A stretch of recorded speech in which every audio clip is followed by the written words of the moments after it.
Yeah. Yes, he can. Copy that. You guys ready, Andy and Vinny? Both positions are ready. Okay. Alrighty, let's go. Okay, quiet, please. Yep, right. Okay, you guys ready, Vinny and Andy? We're safe back here. We Okay. won't even need earplugs. Roll sound.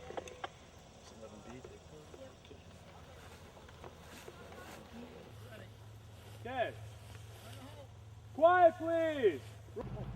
Okay, did you read that? Alright, how about your She did. Alright, and speed, marker.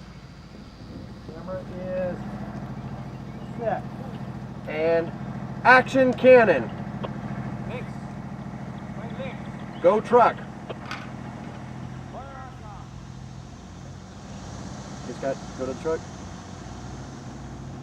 Go back to the cannon. And fire cannon. Go armored car.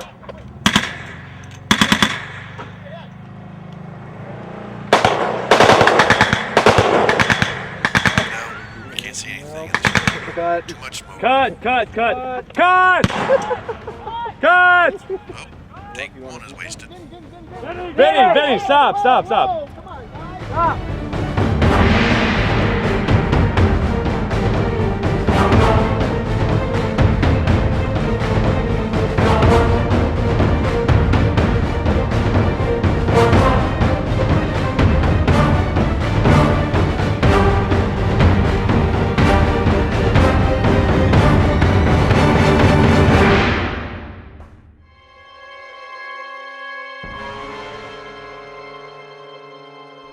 I originally conceived the idea of Horrors of War as a 30-minute story that was going to be a part of horror anthology for 30-minute horror movies. I came onto the production pretty early on. Ross and I had been discussing doing an anthology feature at one point, and the idea of doing a World War II one came up from Ross, and I pitched him my idea about werewolves and using them as weapons in World War II, and the Germans maybe using them as a weapon. And so I came on very early. We originally had the idea of doing a kind of Frankenstein story, which was my script that I was going to direct. Then there was a werewolf story and a ghost story. There was a World War II reenactment at something called Bullet Fest in Canton, Ohio, which is where a lot of really inebriated people with live rounds fire weapons at a bunch of objects on a hill. And you know, as dangerous as that was, Scott Spears was there with a 60mm camera. Me and John Osbeck had all gone up hoping to work with some of the reenactors and shoot enough little pieces of film to maybe put together a teaser trailer. I had met one of the producers, Ross, at a meeting of a group of filmmakers in Columbus.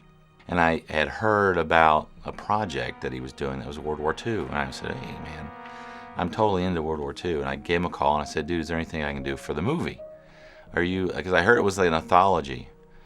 And I wanted to ask and see if there was any, if they had found all the directors and stuff for the anthology. At the time we were set to have Scott direct his own werewolf script, John Osbeck to write and direct his own ghost story set in World War II, and I was set to do my super soldier. You know, at the time I was feeling pretty envious. I wanted to do the werewolf script, and at the exact same time, John Whitney, who I'd known, I was a huge fan of his short film Sulphur X, called me up out of the blue going, I hear you're doing a World War II project. I'm really into World War II. We talked with Scott about, do you really, really want to direct? And he's like, you know, I really don't care. I would rather shoot. So what had happened is that I was able to sneak my way in. So at that point, I took Scott's script and John took my script and we swapped. And at that point, John Whitney came on board and he asked permission to rewrite my script to make it more his own. I said, of course. You know, I'm not going to ask somebody to direct something if they don't really connect with the material. And he wanted to change a few things to make it more his own. And I said, go with it. So after we did the thing at Bullet Fest with the reenactment group, actually a lot of those guys showed up to help us shoot a scene from the movie, which we were going to use for promotional purposes. We took a scene from the script and decided to shoot it on film Because a lot of people, when they make an independent film, they'll make a trailer for their film. We wanted to show investors beyond a trailer, what would the look and feel of the film be, and how would the tone be, how would everything look, and can we tell a story?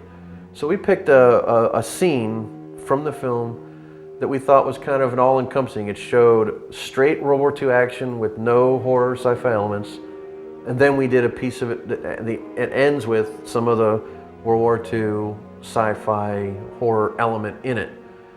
Attending the Indian Club in Cleveland, I saw the trailer and found it interesting and approached Ross, and we talked and we got involved. I mean, it was a very, there's lots of nuts and bolts to it, but it was a very easy thing to do on some levels because I saw the merit of the project.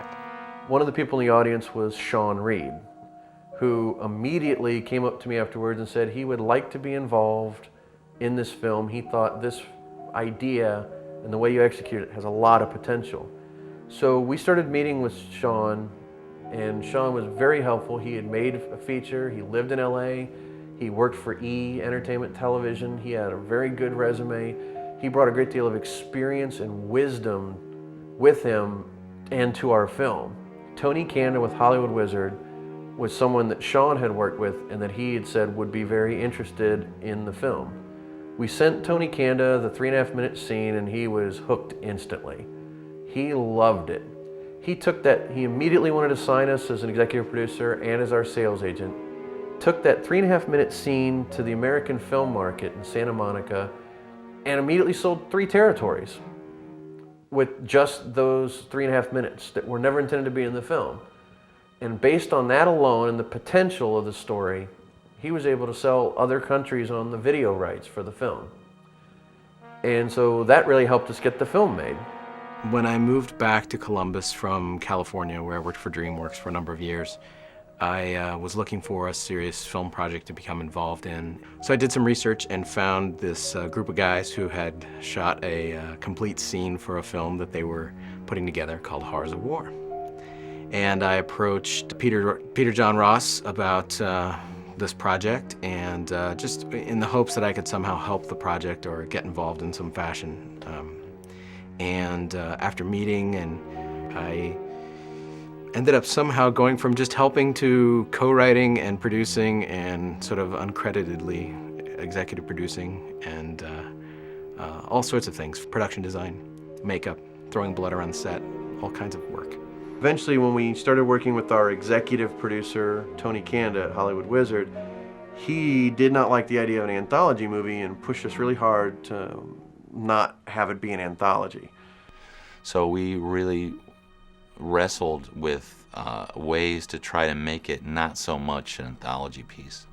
First, we decided we were going to have, a wraparound character that was going to be, hearing the stories in between everything. Then it became, okay, let's add him to the third story.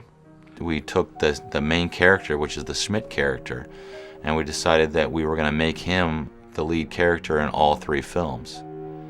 But it was getting increasingly difficult to add this character to these distinct stories. So basically what I had to do when I was faced with the task of making Schmidt part of the story was I had to take a lot of the storyline and dialogue that was normally going to be Underwood's. I had to take a lot of his dialogue and change it over to Schmidt. Then in the werewolf story, which was going to be the first story, we put him in a very secondary role, but he also started to take a lot of the personality and plot points from another character. But the one we had the most trouble with was putting him into the ghost story, because the ghost story is really about one man alone on a mission. So initially for Horrors of War, I came on board as a writer-director for a 30-minute segment. The movie evolved. It kind of morphed into what it is now, which is one consistent storyline with characters from the beginning to the end that you follow. And so in the end, 6 days prior to shooting, John Osbeck withdrew his script and gave up his directing chair voluntarily to help the film because he knew we couldn't make that work and be one story. What that left us with was we had 6 days to fill in approximately 30 minutes of movie.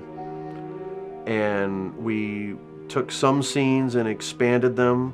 We added several new scenes. We rewrote a lot of things.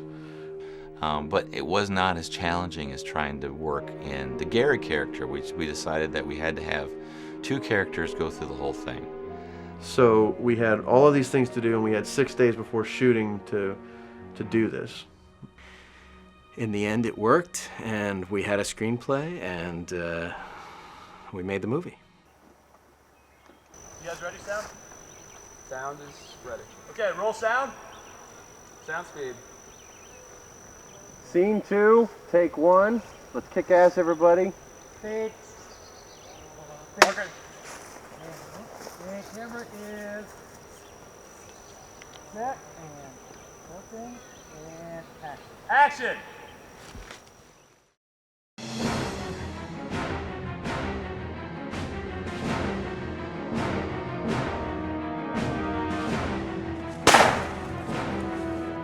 First day of shooting on Horrors of War was quite an experience. The first day of any shooting process can be chaotic, and actually every single day is chaotic on a movie set. The first night of shooting principal photography was, in a lot of ways, it was a dream come true. To get there on set and see 4 box trucks. So there's all these PAs, and you had wardrobe and costume and makeup and all this stuff. We had just driven down almost 100 miles from our home base and brought a caravan of trucks and RV and cars. And We had over 20 crew people. That night we had one of our larger actor casts in that we had 8 of them with speaking roles that night. And again, you're looking around going, wow, we're actually, we're making a movie.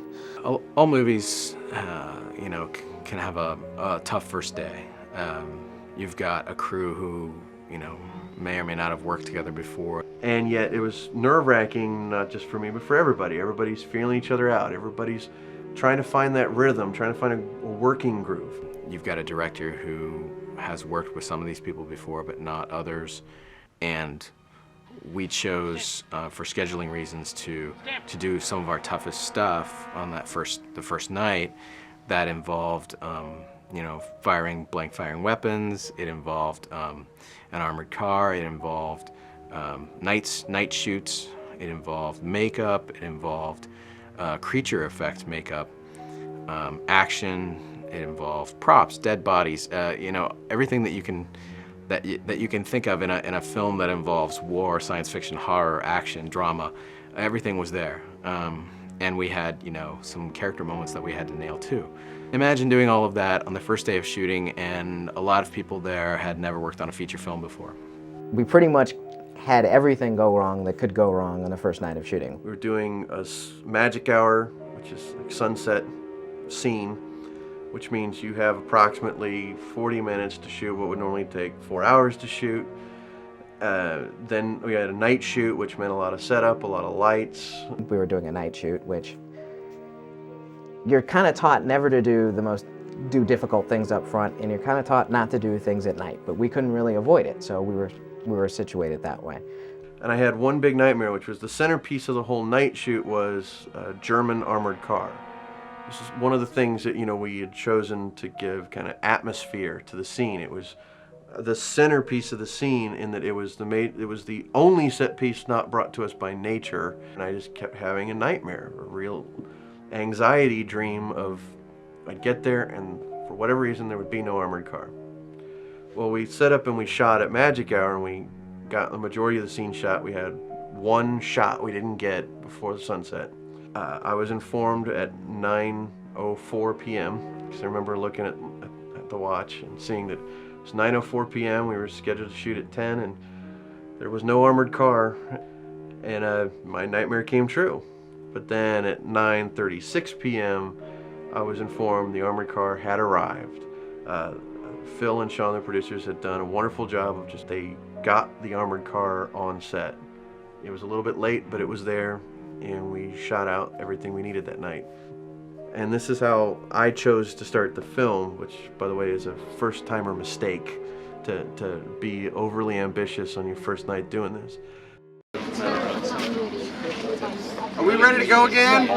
Alright, everybody! Okay, quiet please. Drop a slate in there. Okay, here we go. Roll sound. Sound is speeding. Scene 27, take 2. Marker. Thank you. And camera set. Action! What are you doing? It's the blood. If we wash it off, we... No, there's no time for that. We gotta go. Where's your rifle? Where's yours? It's back there. And these. Good. Good. Guys, can you just real quick step into your final marks?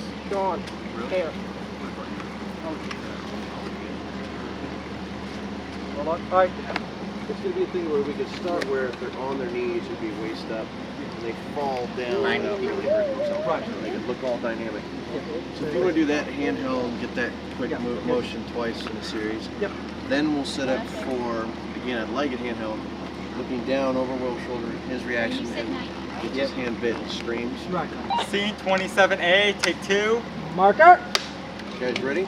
Just do a slow one. Very slow. Just mime it out right now. There you go. That's what this shot is. Does that hurt, Dan? Just want to slam my shoulder, but it's just my fault. Yeah. Well, it always Are we is. seeing the ground? Can we Tell you what, throw a blanket down? yeah, we will see the We ground. will see the ground.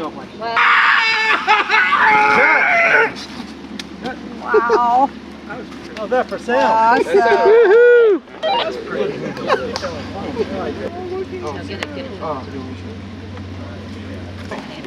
Well, if water's down on my mouth, then I just start making more and more. Okay, it's 27D. You got 27D? D. D. Stop swallowing it. I know it's good. Don't eat it. Okay, here we go. Roll sound. Sound is speeding. Scene 27D, take 1. Marker. Good. And camera set. Action! Schmidt! Schmidt! Shoot him!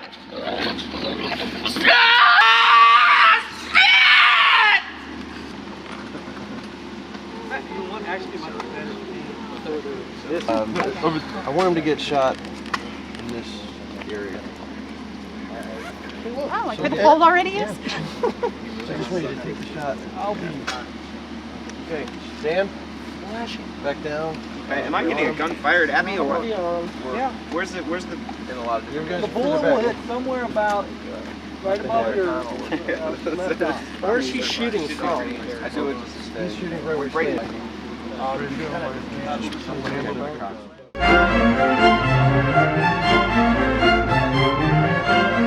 My department was responsible for everything from the character design of the creatures to the gore effects, such as corpses, arm breaks, and one of in my second unit, Joe Shaw, was actually also a werewolf. I just kind of got thrust into the role of French werewolf because their original werewolf dropped out last minute and they needed somebody to fill in.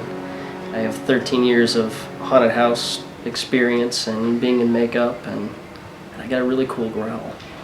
So not only did we have to fabricate and create all these characters, but one of us had to perform. I thought it was extremely ambitious, and because I had seen the original trailer and saw how polished and well done it was, I thought that they could definitely accomplish it. So it was encouraging to see something so ambitious, and it kind of egged me on to pursue it a little bit more. My designs for Horrors of War probably begin with what influenced me the most. When I thought about the werewolves, I knew that Ross didn't want to go with something that was extreme, like say American Werewolf in London or The Howling. He was looking for something a little bit closer to a feral kind of dog man, like The Island of Dr. Moreau. So that was the route I took. I probably drew on K&B's designs predominantly. They've been pretty influential on makeup effects throughout the years. And I also drew from older werewolf films like Lon Chaney's Wolfman and Paul Naschy from the Spanish werewolf films. I would probably say that the Doctor is probably my favorite. He, when I saw him come to life for the first day, it was like seeing a giant action figure. Probably the most challenging thing, period, would be the design and fabrication of all the characters simultaneously in the short period of time that we had. From start to finish, the design process, the actual fabrication process was done in about a week. Yeah, we actually only had 2 corpses, and we used them repeatedly in different scenes in the film, putting different clothes on them, gooping them up, making them look a little more gross, a little less gross, depending. So we used everything to the extreme as much as we possibly could. It was definitely a rewarding experience, but it was also a trial by fire. It totally put me to the test and made me realize what I was made of, made me figure out what I was made of as far as an effects artist, and helped me recognize what I could do within certain limitations and what I couldn't do. Looking back on it, I would say Horrors of War was probably one of the more rewarding experiences I've ever had working in film. I wouldn't trade it for anything in the world. It's definitely a real first for me, and it helped me recognize what I was capable of.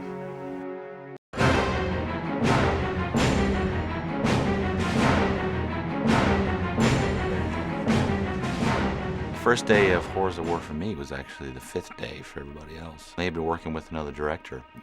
I still got them 5 days old.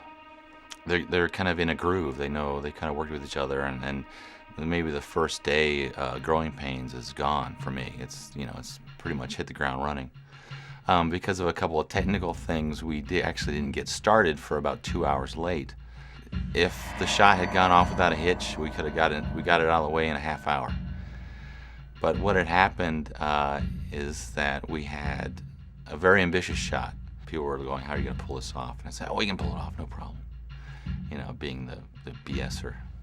Because, of course, in the back of my mind, there's like all these things that could go wrong, and the shot is for crap, and I don't have any way of basically picking up the shot and getting coverage without losing a lot of time in the day. As soon as we started talking about the movie and I got involved, I asked if they needed a tank. And I knew a fellow that had a World War II tank, and got him involved. So we had a Stewart tank in the film, and it was provided by a gentleman named Ian Algie. We got the tank on set, and I think it was John's first day of directing. And we had this really long shot, very telephoto. We had all this choreography with a tank and actors and a Jeep and all of this kind of stuff going on. 6 guys walking down the road having a line of dialogue, 2 pages of dialogue, and the Jeep had to arrive right on cue so one of the actors could get in the Jeep and drive back down the road toward camera. So all these things could have conspired against me, but luckily it all worked out, and it could even been worse. I didn't even hear the dialogue because I was out of range of the wirelesses. I had no idea if I was getting what I wanted. I had to trust the actors at that point. I had no clue if we were getting the dialogue. So we set the shot up. We rehearsed it a couple times.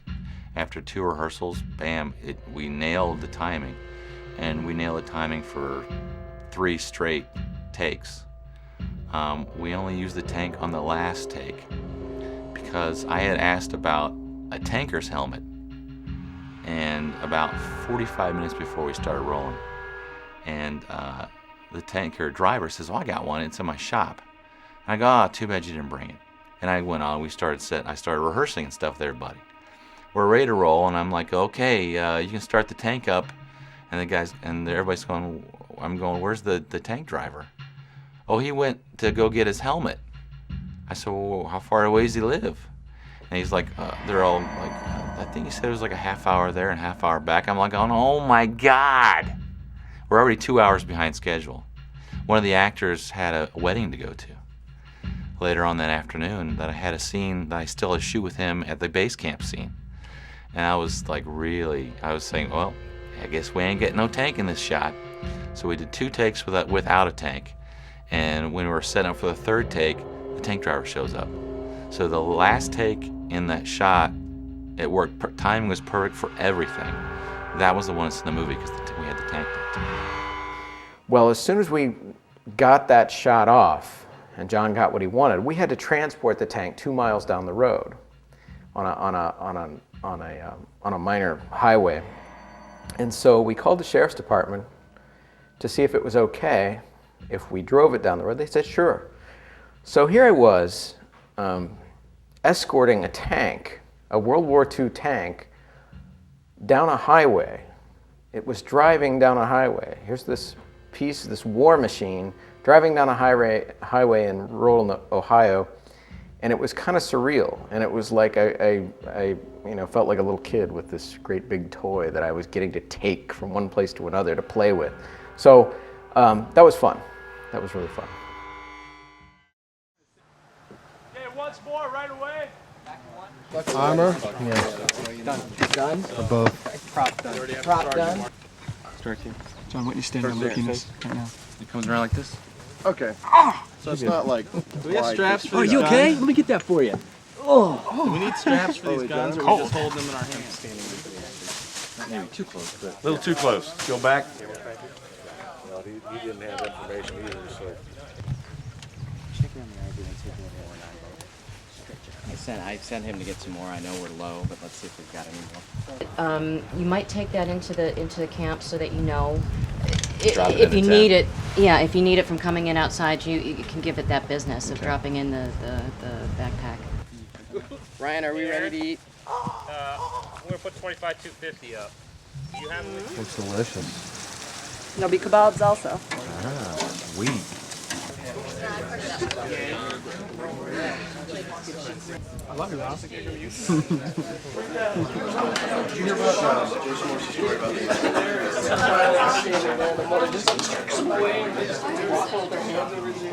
Nice little extended. You mind taking that belt off real quick? It's not fair that you get to stand up hill for me. Really? All right. So we start out with Ruber. You Sergeant Gary, Want me Underwood? Corporal Ruber, and Private Underwood. Mom? I think that's what we said last time. Oh yeah. What kind of motor is that? That's closer than it was. Sound of speeding. Scene 34, take 1. Marker. Action.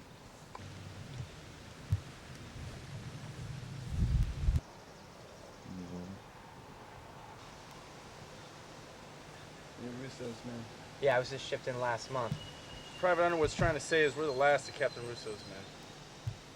We already have a sergeant. Did you want 2 shots? 1.5, 6? Yeah, I'll run through it. Or 8. Huh? Doesn't look too special to me. Look, I know you're American on this. We need to work together. I'm only lieutenant. Hey guys, Yeah. we're gonna cheat you up here to get a nice shot of the tent. Okay, so it's a real thing, and I'm not just joking with him, because original read-through, I said, hey, pull my finger, suppressing fire on me. That's what I thought it was. But that. You like the shot? Well, I'm just trying to figure out a way to make it look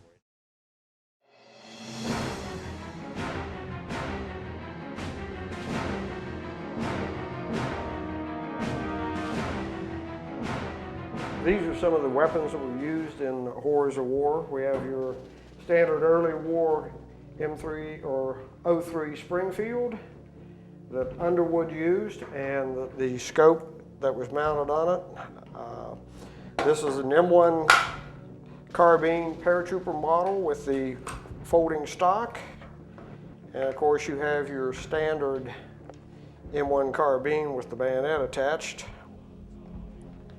And this was the standard battle rifle during World War II, the M1 Garand. It had a 8-shot block clip. This is a replica of a Thompson submachine gun. We had to do a few modifications to make it look correct. We highlighted it with silver and this sort of thing to make it look like it had a little bit of wear. We did actually use the 45 automatic a great deal in the movie. Most movies, you see it's just in a holster or occasionally on a table or something like that. But we actually had the pistol firing quite a bit, killing a super soldier at the beginning and at the end, plus a few other shots. This is your German Mauser 98. It was kind of their everyday weapon at the time. This is an MP40 submachine gun. We actually used, I think, 3 authentic ones that were full automatic. This one here is a replica.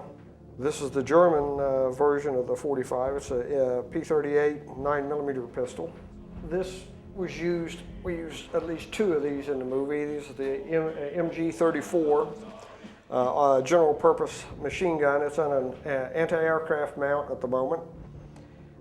It fires 900 shots a minute, up to 2,000 yards. Most everything that we used was authentic from the time period. A few reproductions, but other than that, I think it's where we're at. If I asked you to try it in this position, how would you die? How would I die? Yeah. I guess if somebody hits you, you'd probably just conk out. Yeah. Why don't we do that on the right at the tail end, right when you're running out? Well, they're similar, but you're gonna conk out. Okay. And give yourself like a little body jolt. Give me something. Okay. Yeah, I just out of the way. Yeah, it's like. I have goggles. You guys need goggles? Scott. What you got? 2? Quiet, please. Roll sound. Speeding. And speed. Action.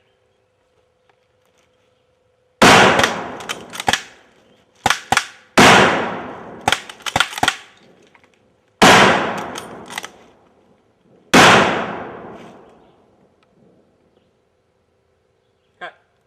Cut. Man, that's a blast down there. Huh? It's a blast down Yeah. there. Let's move on. I try to get some of the dirt stuff on that tree. Yeah, we're ready to go. We're ready to go. Okay, just stand by with that then. Get him or don't worry about it. Just a little bit. You want the charge to go to, so you can get the effect of the debris. Cool. All right. I guess I'm not doing the ones where they have. You love what you do too. You enjoy it. You gotta have fun. Like a kid. Safety's number 1. Camera's coming here, so we need to clear out this area. All right. Everybody, if I could get you to move.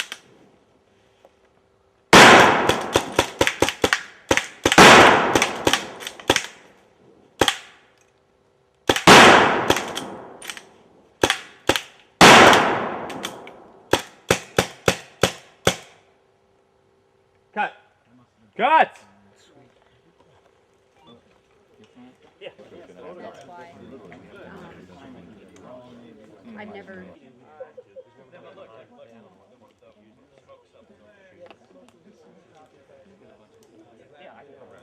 Let's put on my shoulder. All right, here we go. So, 9.5, so I can just kind of float around. Hey guys.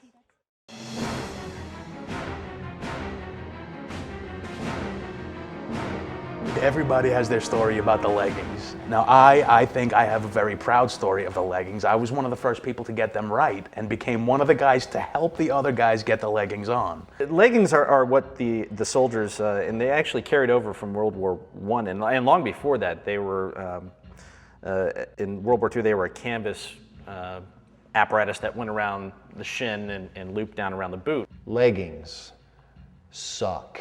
They were the bane of my existence on set. First of all, no leggings that you're gonna find are gonna fit my foot, okay? I got a size 13 hoof. I got these big boots on it. There's no way it's gonna fit. So I had to like tie shoestrings together to other shoestrings to get them to fit and all this. It was a big thing, big deal. But leggings suck.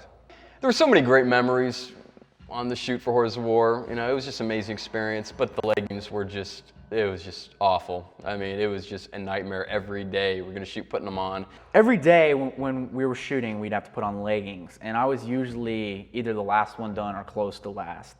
I broke a couple straps, I took some skin off my fingers, and that's probably the one thing I'll never miss about doing the movie. I mean, it was just, getting in the uniform was really, really cool, But when it came time to put on the leggings, it was like, hey, can somebody come help me real quick? You know, trying to play dumb because it was just not fun at all, not a good time. Brick, his leggings looked so horrible that I got a lot of laughter out of that. Ryan Bealey had he played Brick. He had the worst looking leggings. I mean, they were just jacked. The scene when we're coming up on Burns, my brother Ryan, who's playing Brick, it's him and Mikey Vanichko are the first ones. They're kind of on point. They're coming up to inspect the situation. Well, the camera shot is really low, around like knee level, because we're revealing like a dead half of a body. I was like, Alec, we gotta do something about those leggings, man. And after a few seconds of processing what I just said, and we put the pieces together, he was like, oh yeah, and leggings. And so I managed to sneak my leggings in there. So everyone that's watching, when you see Brick approaching, those are my ankles.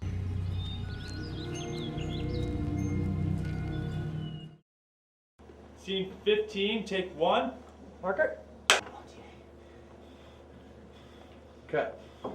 Cut. Cut! A little louder, just a little.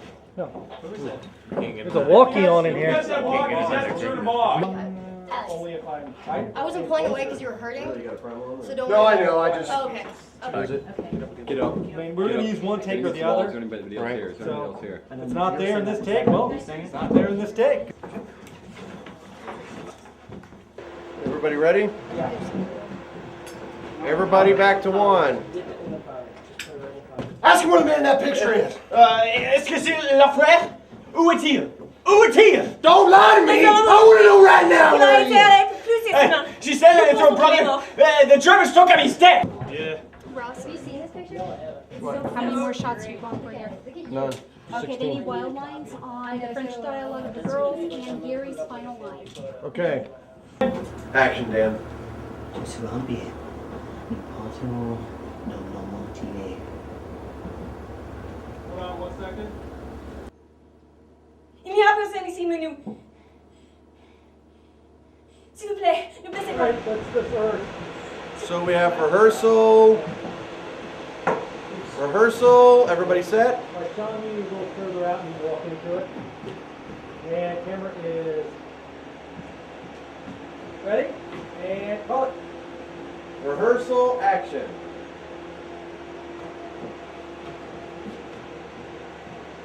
At the end, because we're not going to do the last part of the shot. What happens? How far am I going to go? How far they go with, and how far do I go with? Right now with this? Yes, with this big shot. At this, I just want Alec to go in the room. As soon as he starts to cut, Randy is going to cut. All right, that's all I want to know. Here we go. Pictures up, quiet please. Scene 18, take 1. And marker. Hey, lay off! I think we've earned a little fun. No, stop! Hey! Just go outside. Look the other way. No. Try to bring him, do it slow motion. Bring him in front of the camera when I hit Yes. him? Gotcha. So, Where's the camera? Where you are? right here. Okay. So you got to be, yes, because it was definite. Scene 18, take 3. Marker. And You make it real difficult to be a nice guy, you know that?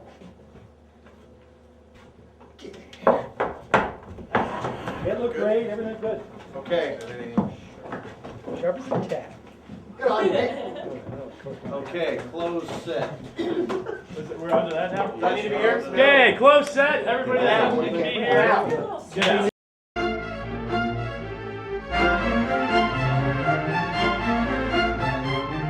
The script called for a French farmhouse, and there are a lot of farmhouses in Ohio, but most of them look like your very archetypal farmhouse. And in World War II France, that wasn't the case. So there's a stretch of road that I've driven probably 1,000 times in the last 10 years, and off to the side is this stone building, very interesting looking building that looks like it could have been a French farmhouse. As it turns out, it was very heavily influenced in its design by European architecture and was built in 1905 by the grandfather of the present owner. And the owners were very nice and gracious and helpful to us, John and Marcia Wing, and we shot at their farm.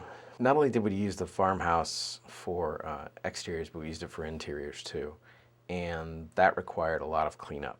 It was filled with decades worth of tossed aside items, stored items, old signs, plate glass windows that are, you know, broken in 1,000 pieces, all kinds of stuff that we had to clean up, as well as probably, oh, I don't know, 15 years worth of a raccoon and whatever other animal guano that we had to clean and sort of try to sterilize the environment since we were going to be working in there. The first floor wouldn't work. It's a horse stable. So we had to build the set on the second floor. And so when our guys in the film storm into the first floor and we cut to the inside, they've actually gone upstairs. But through the magic of film, we're able to make it look like one seamless event. In the chateau scene, the scene where the two women are at the table and the soldiers rush in, and how I lit that was I wanted to motivate some lighting coming through a window, and we were shooting this old kind of barn, and there were windows sitting there, big, like, you know, wooden windows with leaded glass. I ended up just attaching those to a couple C-stands, putting them up in the air and shining a light through them to get that kind of pattern of the window. As far as set dressing, all of the furniture that we used was period and authentic. We got it from an antiques dealer. We wanted it to look and feel as much like that time and place as possible, and I think it worked out. It's July of 1944. My character was Claire. She's a French farm girl during World War II. She lives alone with her sister in the chateau. Her and her sister basically have been just trying to stay out of the way of the war as best they can. They're kind of hiding on this farm, and they have a brother. He's been missing in action for a while. He's a French werewolf living in the countryside with his two sisters. The Germans came along and took him for their experiments. The Nazis get a hold of him to try to kind of derive the werewolf essence from him and use it to make other werewolves out of Nazi soldiers. Well, the most difficult, I would have to say, was probably my death scene. There were a lot of technical directions for me during that scene, like the costume lady asked me to hold my shirt a certain way with one hand. I had the gun in the other hand, and then I had to open the door with one of my feet because, you know, my hands are full with my shirt and my gun. I've got all this in my mind, in the back of my mind, and I'm going out on the first shot, opening the door with my left foot, holding my shirt, holding the gun, say my French lines, being in the moment, and then I get shot and, well, I'm supposed to die at this point, and so when you die, you just kind of go limp, right? Well, I was supposed to not drop my gun. That was like the last instruction given to me by Ken Wilson, the gunkeeper. I wasn't so worried about the pistol being damaged, being dropped in the dirt. That's just a matter of cleaning it off. But I was afraid she was going to flip it in the air, hit the ground, and smack her in the face. This was a real gun. It was somebody's antique gun. It's a Nagant Russian pistol. It was manufactured in 1945.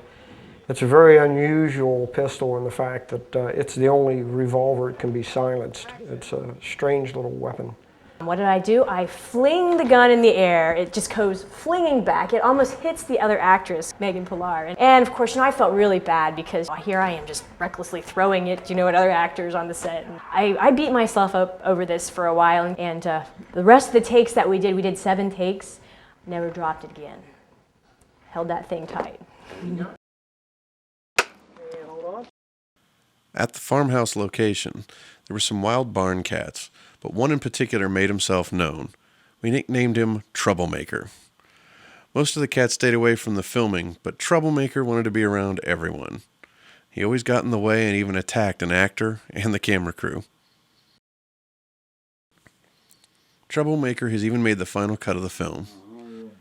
During the first take, you can see Troublemaker making his way into the scene. And then as soon as the gun fired, he promptly made his way out of there. My favorite scene in the film is the scene between Sergeant Gary and the French girl after her sister had been killed. It's a scene that's entirely in French, and neither of the actors speak French. It's a scene that has no special effects, and it was an incredible scene that was just about 2 actors with the lines, beautiful cinematography. It was all natural light. It was absolute bare minimum crew. It was just a scene with the drama and the dynamics of these 2 performances. And that was really, really awesome. And it was not only amazing to see how he worked with me, but he would work with everyone how they needed to be worked with. He would yell at certain people, but with me, he would just come up to me very quietly and say, you're doing a good job, but I think, maybe you could do this a little bit more. And he would just talk very softly. And everything just gelled perfectly, and there was no action, no guns, no explosion, no monsters, and it just really, really worked. And it's the most special scene for me, and it's one of the ones that I wrote and directed that had been with me from the first draft that I'd written of it. And it was so special to me to see it not only come together, but to exceed every expectation I'd ever had. And I'm very proud of the actors, I'm proud of the cinematography. That was just perfect.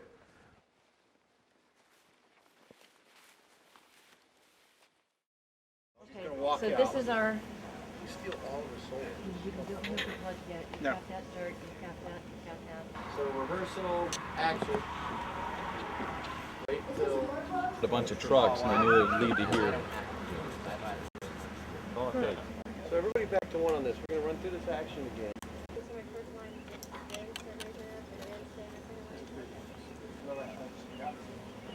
Capital little out of marker. Scene 21, take 2. And marker. Thank you. Camera is set. Action! Just keep this knot. Yeah, okay. Exactly. Okay. Let's do one more quick. Alrighty. Okay, going again. Numero 3. Intensity. All right, let's just see a miniature. Let's go. Hold on. We're still trying to get way low, Micah. If you want, That's we good. can move that guy a little bit this way. Start all the way up by Osbeck and run to the door. It's very dark. What do you think? Should we roll with this? Hold on, look. Go all the way over to that light, Ken. Oh, which light? That light right there. What are we calling this? 19A. See, 19A, take 1. Marker. Camera is set. Action!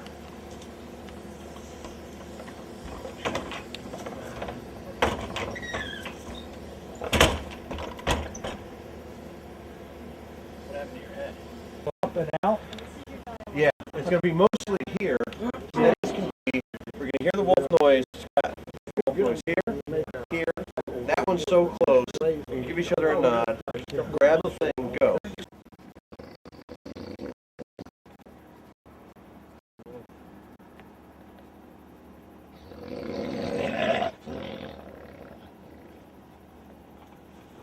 Once you get like right up here. I want to see a rehearsal because the title. Right there. That's where I want you guys to be. Scene 19C, take 2. And target. I want to see it. Even the back of that lens when I was checking the game, you could see it.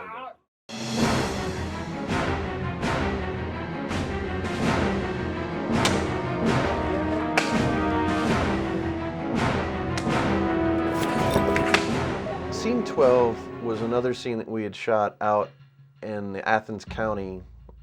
We shot on an old country road because it looked the same as what roads would look like in Europe during World War II. We're running down this gravel road and we have to jump into a ditch. Basically, we're jumping into a ditch to evade the Germans who had just surprised us at the cemetery attack. In order to hide ourselves. Well, that sounds great on paper, but actually getting the actors to jump into this ditch was not as easy.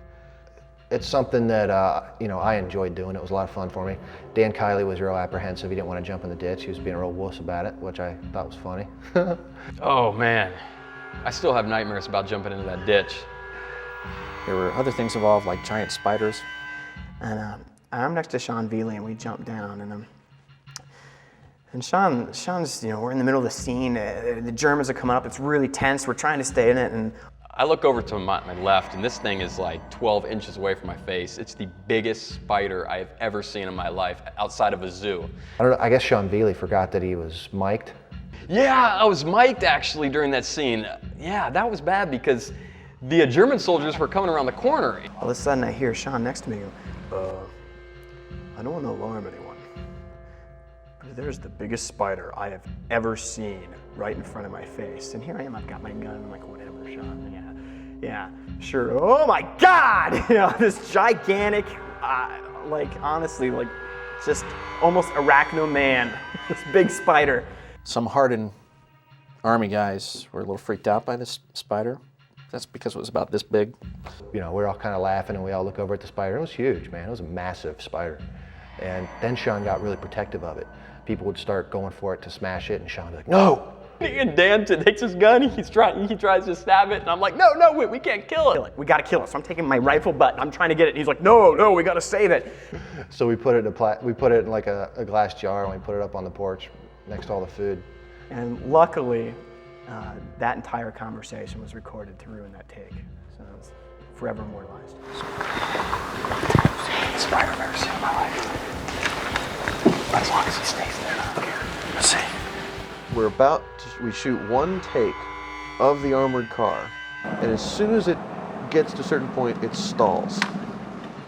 And right when it stalls, this road where no cars have been on for 4 days, a truck pulls up into the shot. And we're shooting everything coming one direction. And we get the guys in the ditch, and everything's going great, but we have been ducking the leftovers of a hurricane and all the rainstorms. We gotten very lucky the entire time, and we were just wondering when luck was going to run out. This was the day. So we got half the scene shot with only one take of an armored car that we can't get back down to Athens.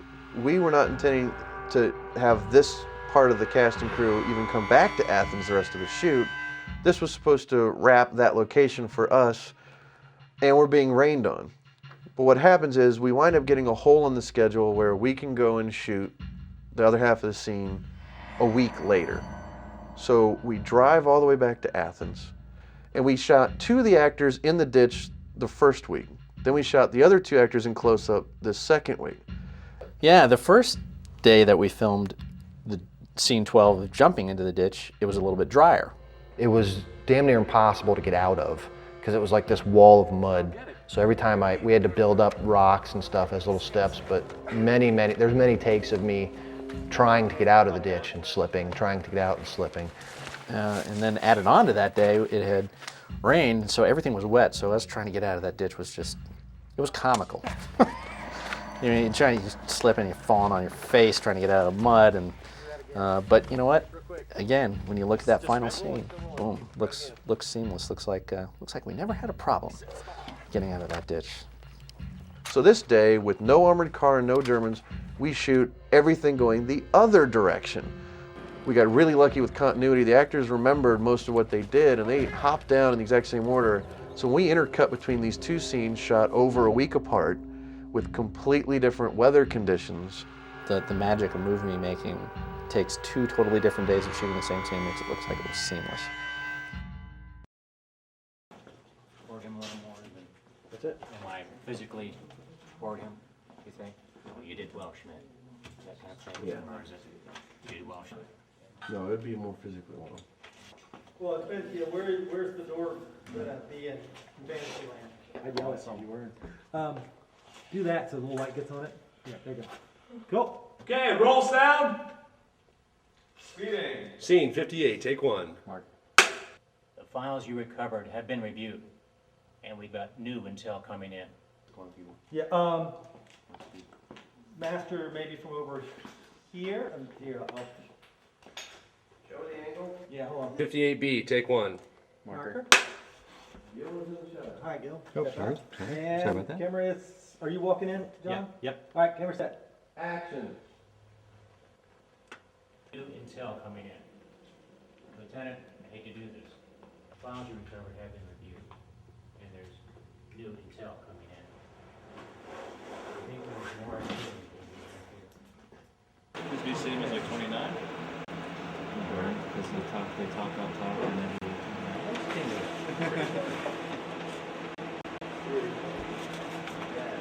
Yes, he's been with us all day.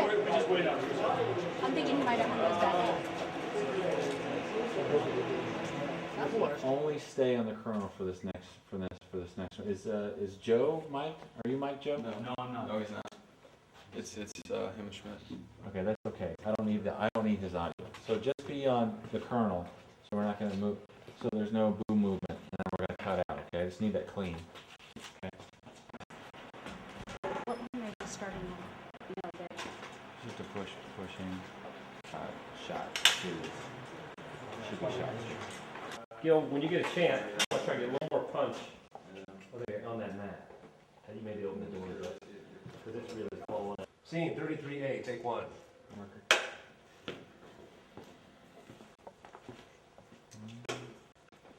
Action.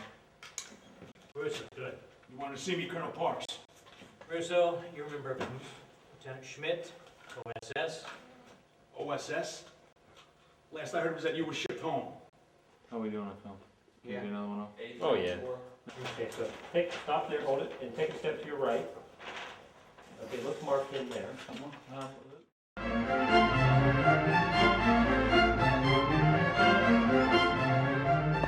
Well, in the script, this battle scene takes place in a cemetery, and the director really wanted to make it occur in a cemetery.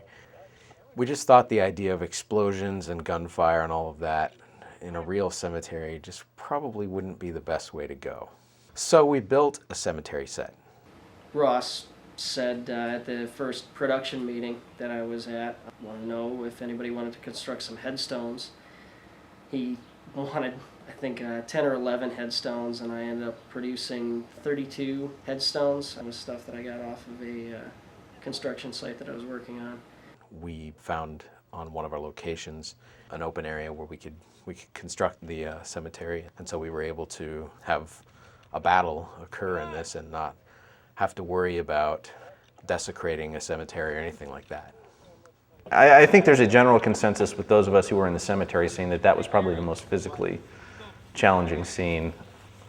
We did this long dolly shot where we're all running between the headstones, and then as soon as this huge machine gun nest opens up on us, we all hit the deck and crawl up to different headstones to use them as cover. I mean, it's about 94 degrees, no clouds in the sky, pure sun. We're in full gear, full helmets, just everyone's just dripping with sweat. I mean, we're running, we're being shot at. And while it's not real, and you know it's not real, there's an element of kind of pure terror when we're doing take after take, where we're crawling. July in Ohio, in high grass, in full uniform. That was a tough day. But by far the most fun. I mean, you got to be a kid. You got to play soldier. I mean, what's better than that? So. Cut!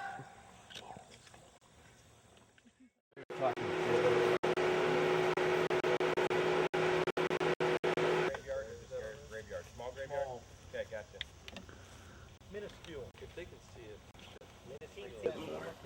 Wait for him to dry and not even beyond modern technology. Yeah. Dust off. Can I get it? So you're the dirtiest? I'm dirtier. You're dirtier than everybody else. Why? I was just dirty the other day. Yeah, he's filthy. Christine told me that I was. Roll sound!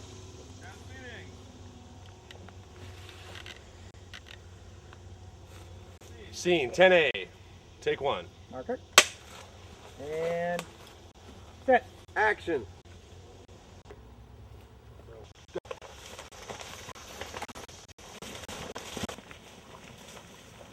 Cut. Andy, you want to go help keep stuff? Less of a charge, but a little more effect. It looks great on film, though. It look all right? Yes, Great. good. Had a little fire coming out the end a little bit? Yeah. 220. Very good. Excellent. Ready for the ground charges? Yep. That's what we're doing next. We're moving on. Alrighty. Okay, we're moving on to the ground charges. Okay, I didn't hear. I think after they throw the grenades, hop in tighter, even if you're gonna float. Scene 11E, take one. Marker. Camera is set. And action! Fire Germans! Guys.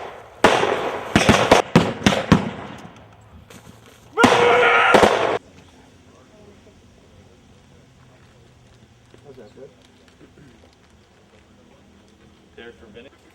Okay, do we want to do a slow motion rehearsal? Yes, we do. We waiting on a sleeping bag? Here's the thing. Be looking at him, what you're looking. Does that And gun then he's gonna have? get you. He's not shooting, correct? So we need to Not make sure there's shooting. nothing in there. If there's blanks, we should take them out.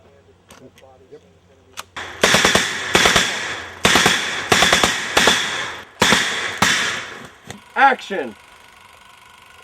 Hand down. Oh, It's cut, out. cut, we're out. Roll out. Hang on one second. Start with your left eye open and close it right away. Then drop your hand. As soon as his hand drops, you're in. Okay? Roll, Scott. Feeding. Action.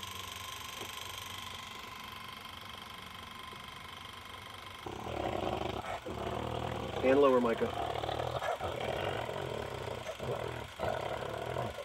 Out, Joe. Action!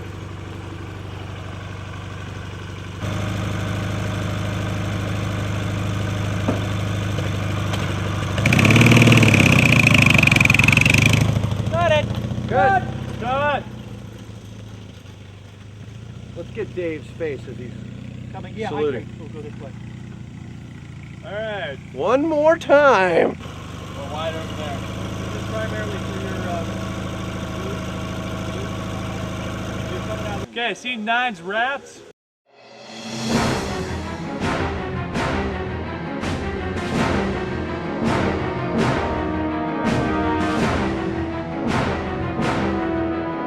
A lot of times in filmmaking, things don't work out exactly the way you want them to work out on paper. An example is that the final 12 or 15 minutes of the movie takes place in what is written an underground laboratory. And outside of that also is supposed to be a small bombed out building. Well, we searched everywhere. We could not find anything that would fit that description. Nothing. We found some tunnels that were okay, but they weren't workable. We found some that were perfect, but we couldn't get in them.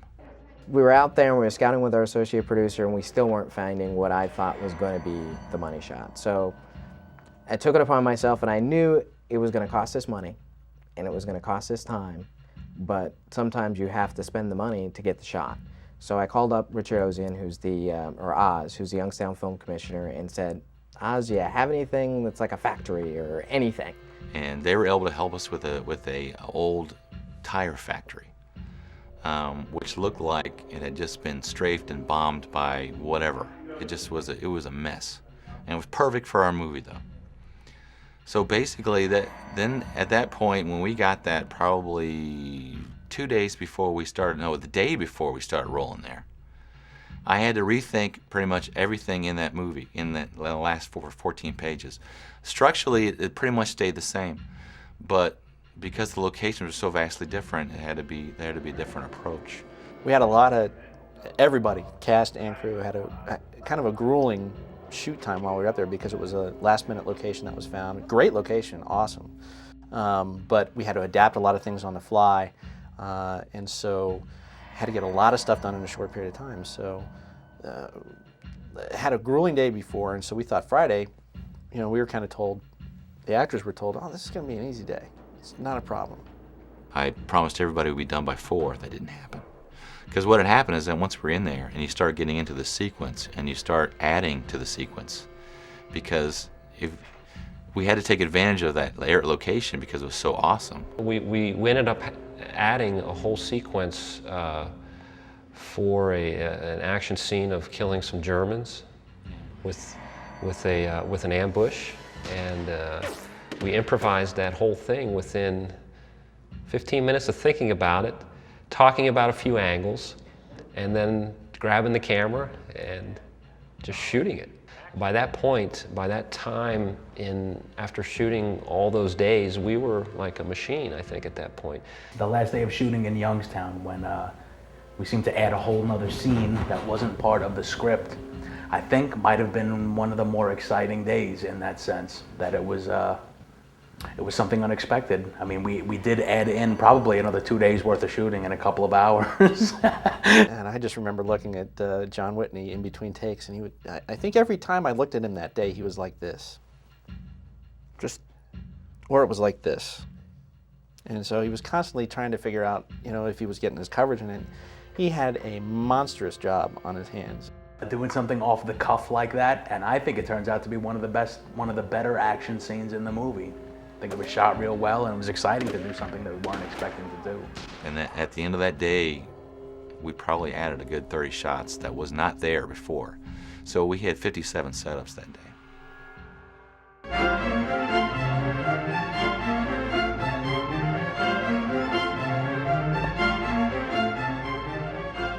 When it came to building the lab in the Youngstown location, we wanted it to feel used and unkempt, but we wanted it to have sort of a sci-fi horror kind of a feel to it.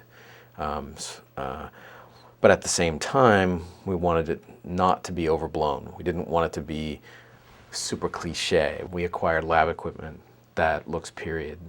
If you have something in there that's totally out of place, or something that's not right for that time and place, they're gonna know it. They're gonna know it's there. There's gonna be something about the scene that's not right. I became set dressing. I became part of the production design myself, and so. We got to dress the lab scene with junk that was lying around. That's complete haunted house ingenuity right there. Is just using what you can find and what you have laying around to dress a scene. We took 2-3 hours and we turned it into a pretty good looking lab. I played Dr. Heinrich Schalter, who, from what I read, plus what I created, was a brilliant scientist. But when they took his wife and his little boy from him, that was the end all. And at that point, everything he believed in came crashing down. I also saw it as when he took the green drug and turned it on himself, that it was almost like enough's enough. I can put this drug on me and I can go find my wife and child. I'll kill every soldier in the German army at this point, including Hitler, to get my wife and son back. So that's how I saw it.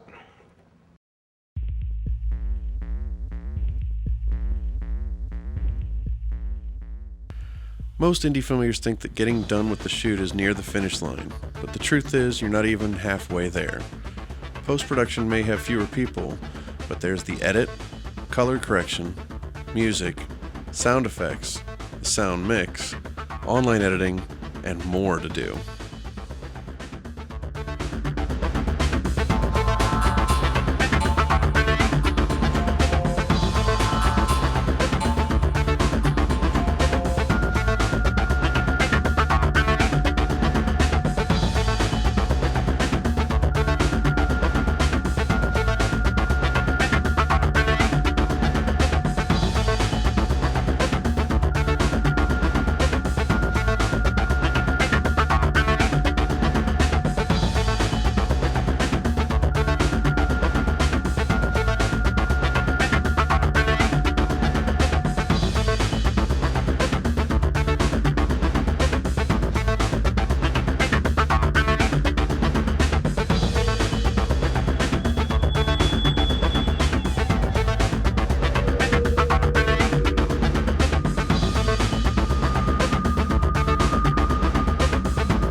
Scene 6 began as a single line in the script, which showed an airplane flying through the sky.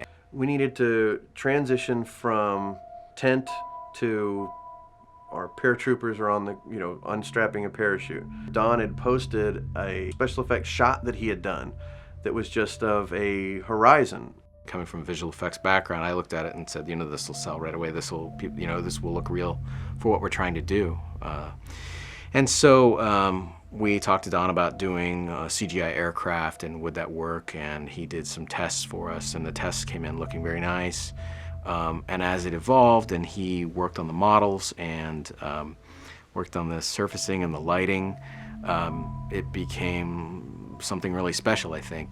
Well, from there, once Don started actually putting the plane in, Phil and I started getting all kinds of ideas of how to expand that. Okay, well, why don't we do 2 or 3 shots?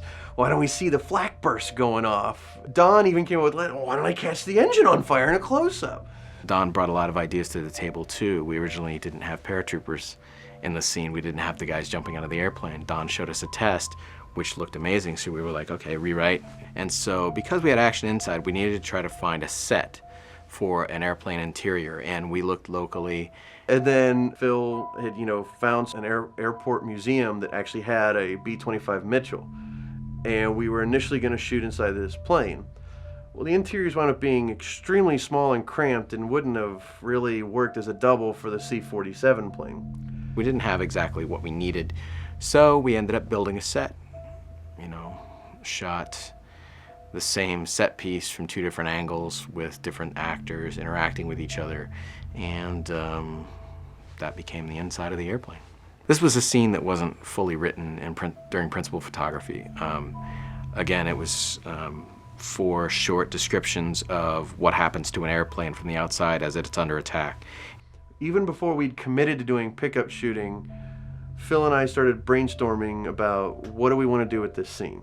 If we have a scene on the inside of this plane, what is it going to be?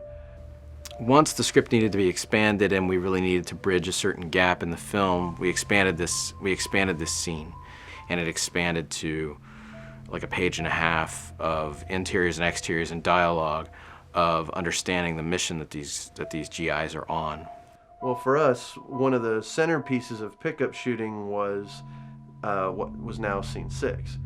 I was very adamant, as was Phil, that we didn't want to shoot something frivolous. We didn't want to just shoot something there because we could. Because a lot of times you don't realize it because you're so close to it, you left something out. For us, we had the entire first half of the film is about a special mission that these soldiers are on. We neglected to ever actually say in dialogue or script or anything what that special mission was. We're hitting the weapons facility near car trains. So it was kind of exciting to see it kind of come to fruition.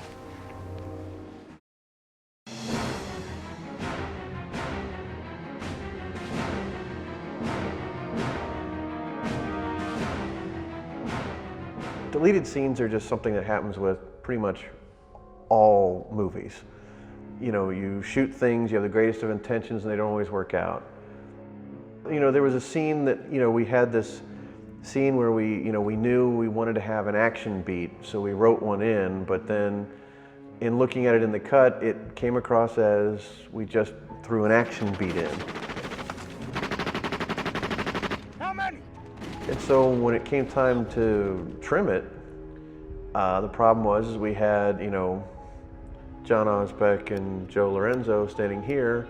They go do the action scene and then they are on the opposite sides. We were sitting there and we were thinking, how are we going to make this work? We can't just cut the scene out. I came up with the idea of actually just doing a flop. And we did that, and then it cut fine. And the big issue that everybody had was, well, these guys are all left-handed. In a cut, they become right-handed. And we were all thinking, thinks anybody's going to notice? And nobody notices so far. Nobody notices that they flip from one side to the other. You should never feel limited by just the choices you originally made. If you think hard enough, you can find a way out of any problem.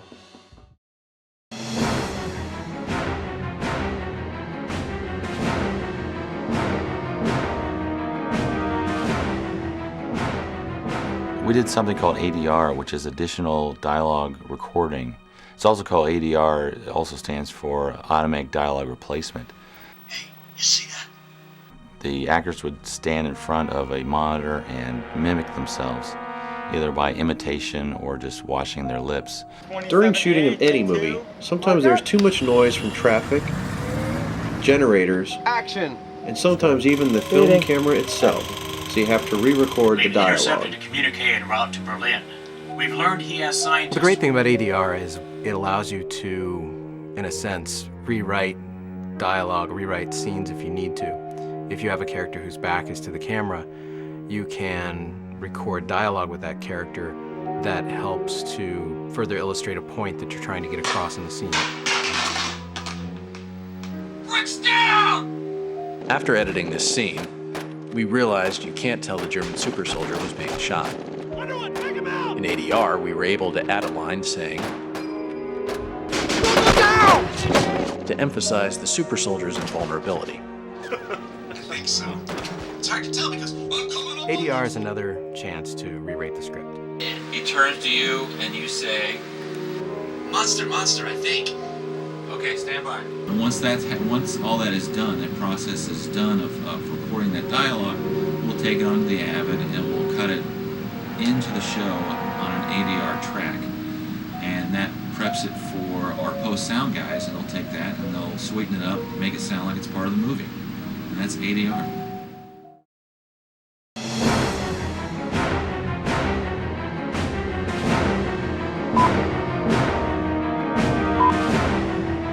Sound is 50% of the experience of any movie. The process of creating the soundtracks often gets overlooked. M&E tracks, meaning music and effects, are an important task that needs to be done. In an action scene such as this, most people think that the audio was recorded while shooting, but very little of it is recorded on set. Here's a sample of what was recorded on set. There's gotta be about 10 Germans in that gun placement up there. I need those guys dead yesterday. Simpson, take Ruber and Underwood. Take Ruber and Underwood and see if you can hit him from the side. Note that some whole shots were shot MOS, which means without any sound. Mostly you try to record the dialogue on set, knowing that the rest of the sound will be created in post-production. A sound effects track, which includes ambient, subtle sounds, footsteps, clothes rustling, etc., is created after the shoot.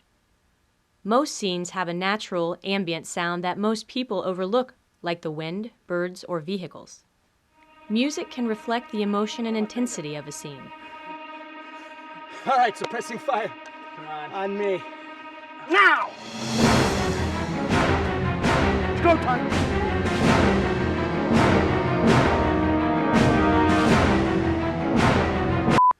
Or possibly take away from it, like this. Now! It's go time.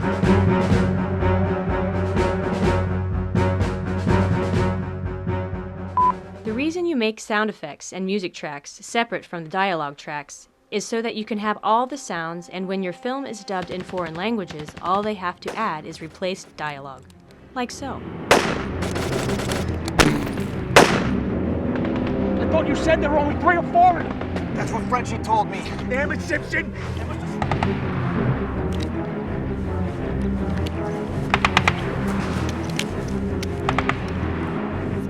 人はいます。ほら、あそこにも。くそ、奴らが甘く見すぎたな。シンプソン、お前はルーバーと。うわー、くそ。ルーバーとアンダーウッドを連れてサイドから攻撃するんだ。奴ら。Separate M&E tracks are required to make foreign sales of your movie in most cases.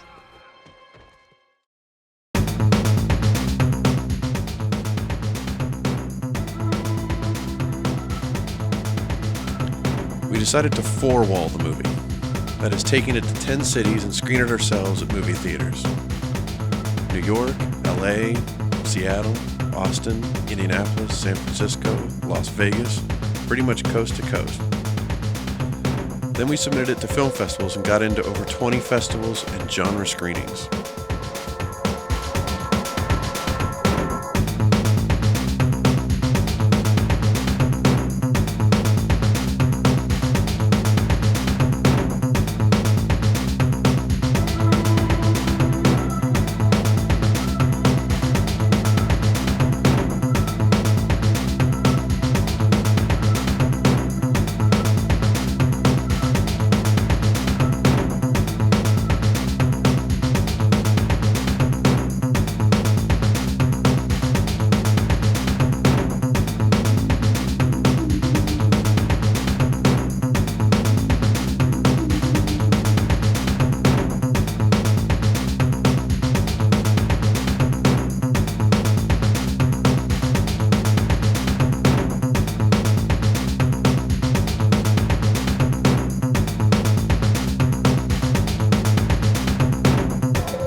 screenings also came the press.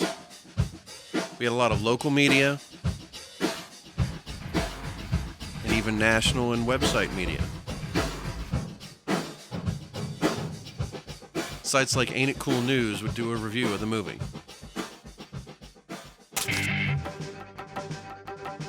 Horrors of War is a brilliant movie that mixes the genres of horror and period World War II films.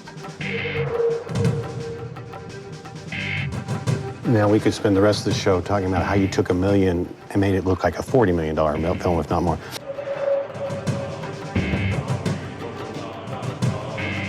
That sounds so different, so exciting. How did you come up with this?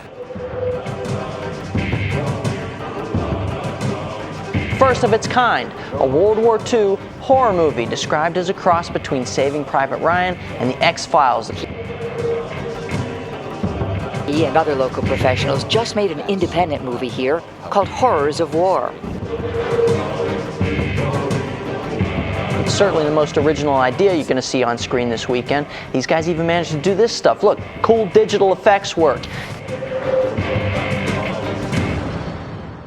The ridiculously ambitious independent film, Horrors of War. Question for you this morning. Have you ever heard about Hollywood in the Midwest? With us this morning are co-directors Peter John Ross and John Whitney. So we want to first thank you guys for coming in here. The name of the movie is Horrors of War, and it's a horror slash sci-fi kind of war film, basically. Why film? I never thought I'd ask this question. Why film instead of video? Remember the old days was like, why'd you shoot it in video when you could use film? But why film instead of video? It's a much more expensive medium. Why did you make the decision that we're going to shoot this on film? Well, the decision started with the directors, and in collaborating with them, what was decided was that a film like this set in World War II, we've seen the whole bleach bypass look that you see in Private Ryan and Band of Brothers and everything that's been copying that. And we didn't want to do that. Right. We they wanted used the real good in Three Kings. I mean, they bleached the hell out of that movie. Yeah.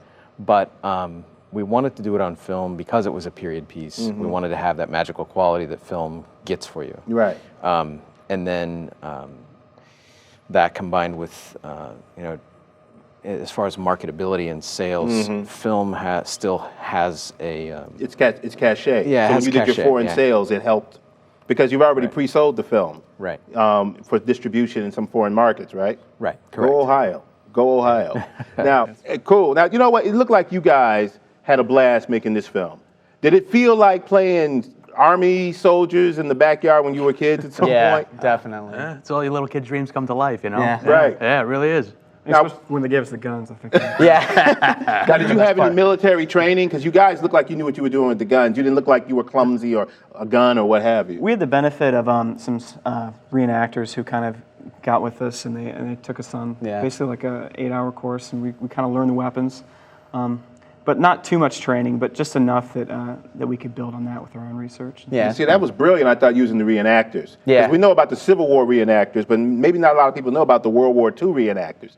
So there are guys who say, we're the Nazis, and the other guys that say, we're the Allied forces or what have you, right? Yeah. It was a good time. It was really cool having them on set because it kept that authentic feel to it. And if we ever had any type of questions, we could go to them. I know I myself, when I went to go sniper, I wanted to know, you know, when they're using the normal guns, they keep both their eyes open. That way they're constantly scouting, but you know, as a sniper, it's only one eye. And it's something like that, small, that's good. You can go to somebody that's done it for a while. You can confirm with them. So it was neat. It was really cool. Now, this was like a Coen Brothers thing almost. I mean, you don't usually find two directors who are not related who can work on a motion picture together.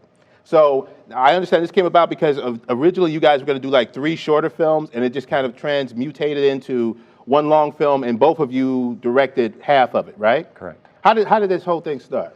Well, it started off originally as just a 30-minute story of a World War II horror story as part of a horror anthology of 4 stories. But when that movie fell apart, I took my idea, I'd kept it, and decided to do 3 World War II horror stories, each one written and directed by a different person.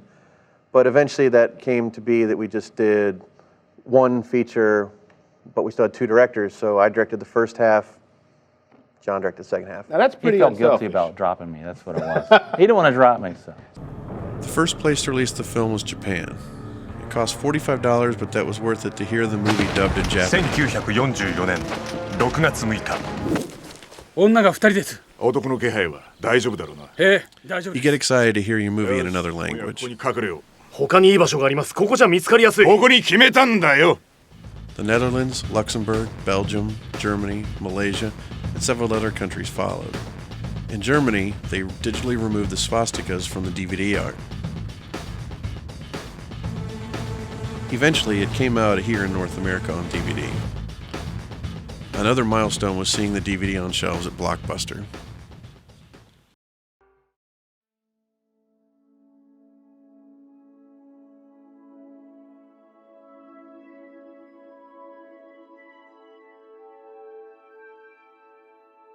There were a lot of people that told me I was nuts that this movie would never happen, and it did.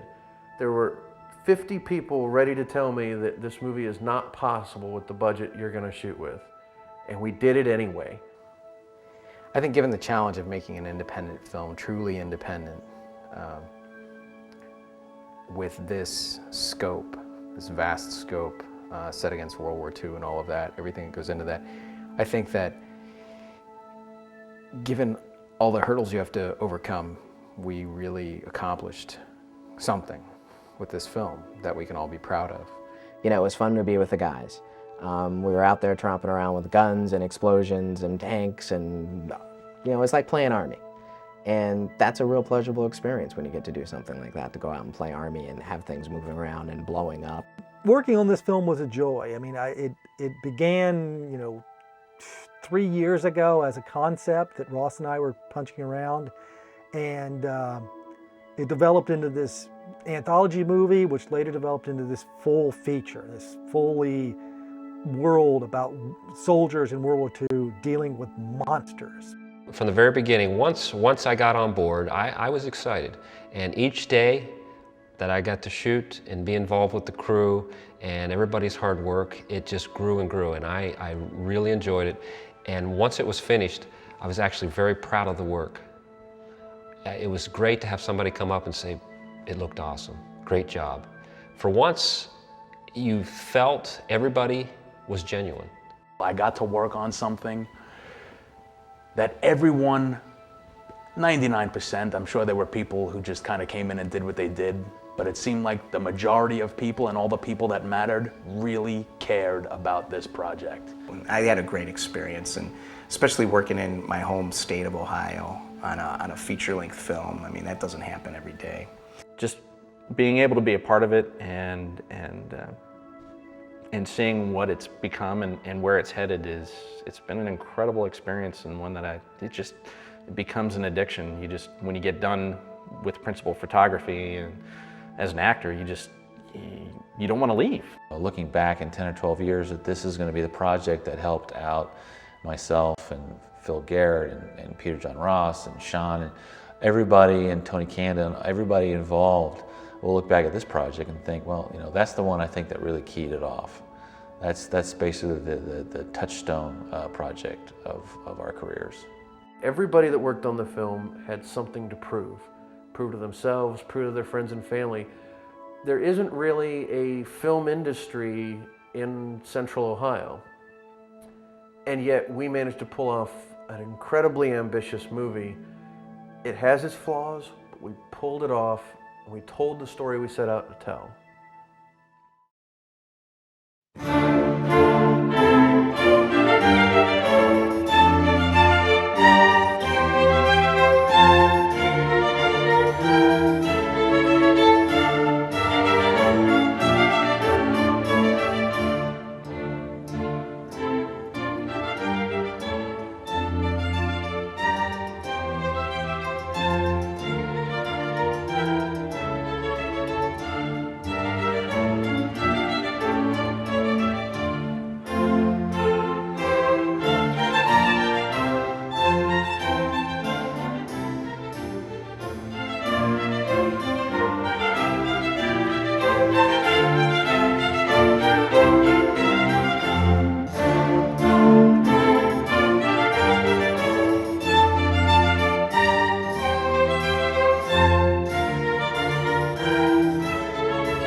To sum the film up in one word, I would say supercalifragilisticexpialidocious. Write that one down.